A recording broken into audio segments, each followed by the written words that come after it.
हम लोग किराए के घर में रहते थे। शोहर की नौकरी जाने की वजह से 3 महीने का किराया नहीं दे पाए। मकान मालिक घर आया और आकर कहने लगा, अगर किराया नहीं है तो वैश ही दे दो। मैं मान गई। और फिर मेरा नाम ईश्वर है, मेरी उम्र इस वक्त 32 साल है, मेरी शादी को भी 4 साल ही हुए हैं। मैंने अपने शोहर के साथ पसंद की शादी की थी। वो मेरा बहुत ख्याल रखता था। हम लोग एक दूसरे को काफी अरसे से जानते थे, तो घर वालों की रजामंदी से ये शादी हो गई। मेरे घर वालों को कोई एतराज नहीं था, लेकिन असगर के घर वाले इस चीज को अच्छा नहीं समझ रहे थे। इन्होंने शादी तो मेरी कर दी थी, लेकिन कभी भी मुझे कबूल नहीं किया था, इसलिए घर में लड़ाई फसाद ही रहते थे। अब मामला यहाँ तक आ चुका था कि असगर तंग आ गया था और उसने यही फैसला किया था वो ये घर हमेशा हमेशा के लिए छोड़ देगा और किसी ऐसी जगह पर चला जाएगा जहाँ पर उसका कोई भी इस तरह का लड़ाई झगड़ा नहीं होगा। तो शादी के 1-1.5 साल बाद ही हमने वो घर छोड़ दिया था और अपना सामान वगैरह बांधकर शहर में शिफ्ट हो चुके थे। यहाँ पर हर सहूलत हमें मुयस्सर थी, किसी भी तरह की कोई परेशानी नहीं थी। असगर सुबह काम पर चले जाते थे और शाम के वक्त ही वापस घर आया करते थे।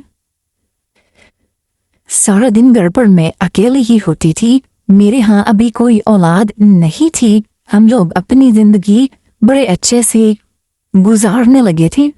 जैसे जैसे वक्त गुजरता गया, महंगाई बढ़ती गई और हमारे हालात मुश्किल होने लगे।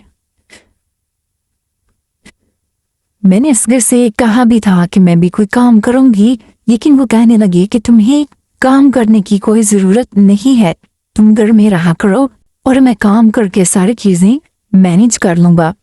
असगर जिस फैक्ट्री में काम किया करते थे उसमें आग लगने से अचानक सारी फैक्ट्री जलकर राख हो गई थी और जितने भी वर्कर वहां पर काम करते थे सबको इन्होंने घर भेज दिया था और अब असगर की नौकरी भी चली गई थी। तो असल मुश्किलात हमारे लिए यहाँ से शुरू हुई थी। अब बात यहाँ तक आ गई थी कि 1-1.5 महीने में जो हमारे पास कुछ सेविंग थी वो भी खत्म हो गई थी और उधार भी कोई दे नहीं रहा था और फैमिली वालों से तो हम पहले ही नाता खत्म कर चुके थे, इसलिए उनकी तरफ भी नहीं देख सकते थे। मेरे घर वाले इतने ज्यादा अच्छे नहीं थे जो कि हमारी कुछ मदद कर सकते, लेकिन फिर भी इन्होंने खाने पीने के लिए कुछ सामान हमें भेज दिया था, जिससे हमारा खाने पीने का मसला तो नहीं था, लेकिन घर का किराया, दूध और इर्द गिर्द की बहुत सारी चीजें होती थी जो हमारे लिए मुश्किलात पैदा कर रही थी। बातों बातों में मैं तो भूल ही गई थी कि पिछले 2 महीनों से हमने घर का किराया नहीं दिया था। मकान मालिक रोज आकर हमें धमकियां लगा कर जाता था और यही कहता था कि मैं तुम्हारा सामान उठाकर बाहर फेंक दूंगा। अब मुझे समझ नहीं आ रहा था कि मैं क्या करूं।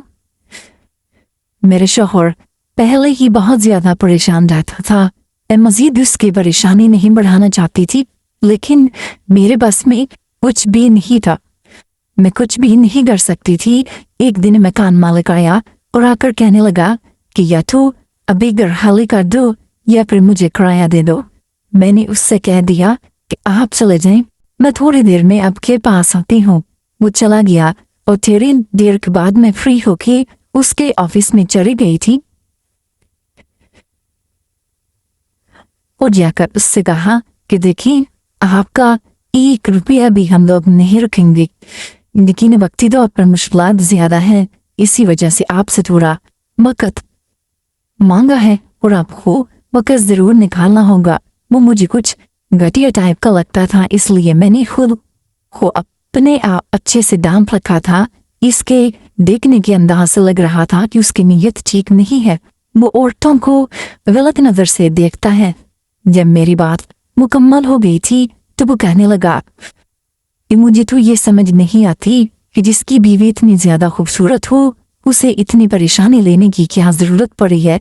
जब उसने ये बात की तो मैं थोड़ा सिमट गई थी और उसकी तरफ देखने लगी और कहने लगी कि ये क्या कह रहे हैं, मैं ऐसी वैसी औरत नहीं हूँ उसने कहा कि मुझे पता है, मैं सिर्फ ये कह रहा हूँ कि तुम्हें अपने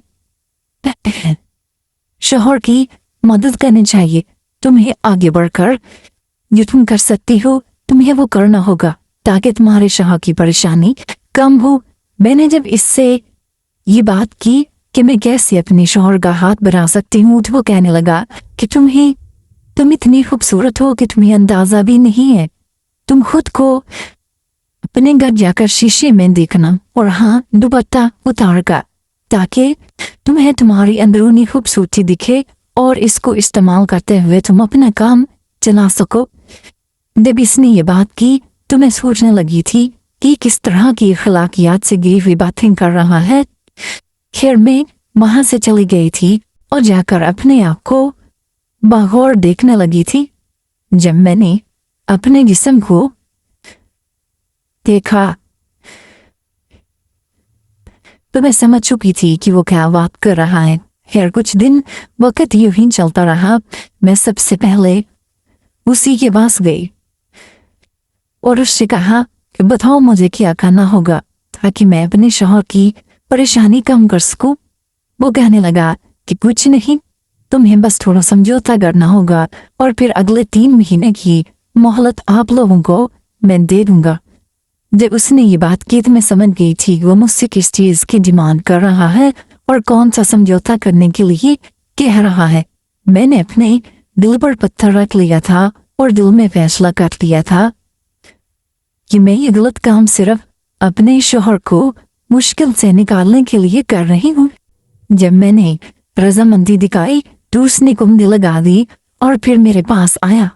आकर अपना बदबूदार जिस्म मेरे पास लेकर आया और फिर 3 महीनों का वक्त मिल गया।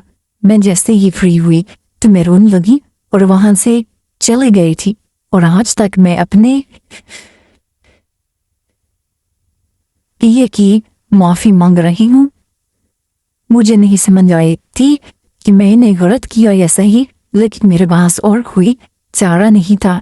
मैं ये बात आज तक अपने शौहर को नहीं बता पाई कि सिर्फ उसकी परेशानी को कम करने के लिए मैंने इतनी गलत हरकत की है जिसकी माफी मुझे कभी भी कहीं भी नहीं मिलेगी।